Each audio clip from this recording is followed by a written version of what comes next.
भाई। यही है आवई खर राज पूजा पाठ मालिन है भाई। पूजा पाठ मालिन है भाई, काम करे व्यापार किसानी, एक सुनता माला फेरे। मुखिया के गा हवै सियानी, एक सुनता माला फेरे।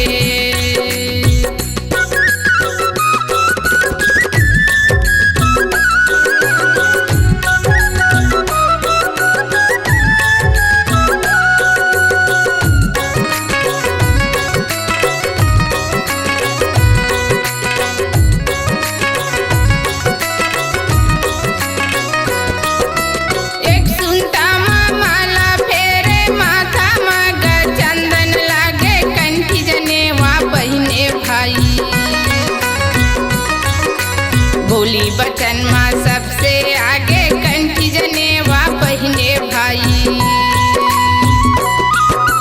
कंठी जनेवा पहिने भाई, सादा जीवन उच्च विचार, सबके बानी एक बरोबर। सात्विक भोजन करे आहार, सबके बानी एक बरोबर।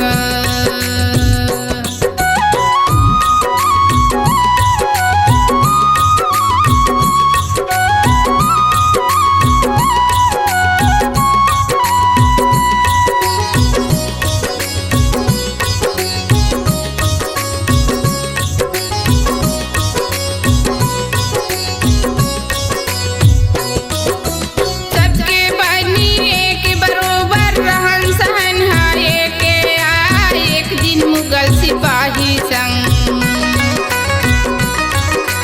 बातचीत के हड़प बता, एक दिन मुगल सिपाही संग। मुगल शासक औरंगजेब ने सतनामी से करे लड़ाई, कई बार से हारे राजा। अतको मांगा करे बड़ाई, कई बार से हारे राजा।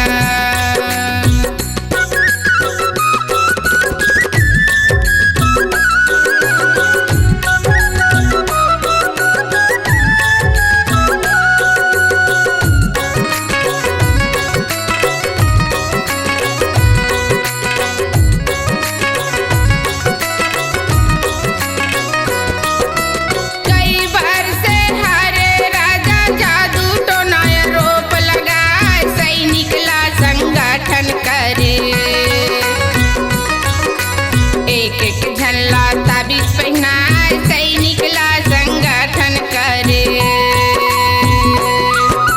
सैनिक ला संगठन करे, एकता में गा शक्ति आए, छिड़ गे लड़ाई सतनामी संग।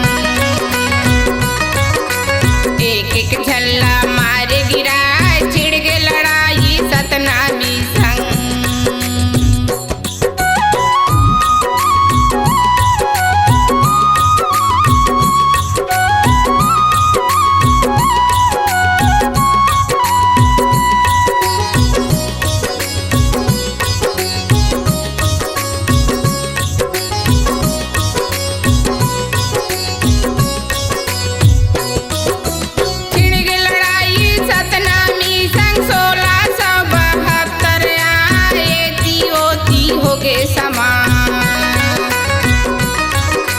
भारतीय इतिहास यही बताए, तियोती हो गए समान।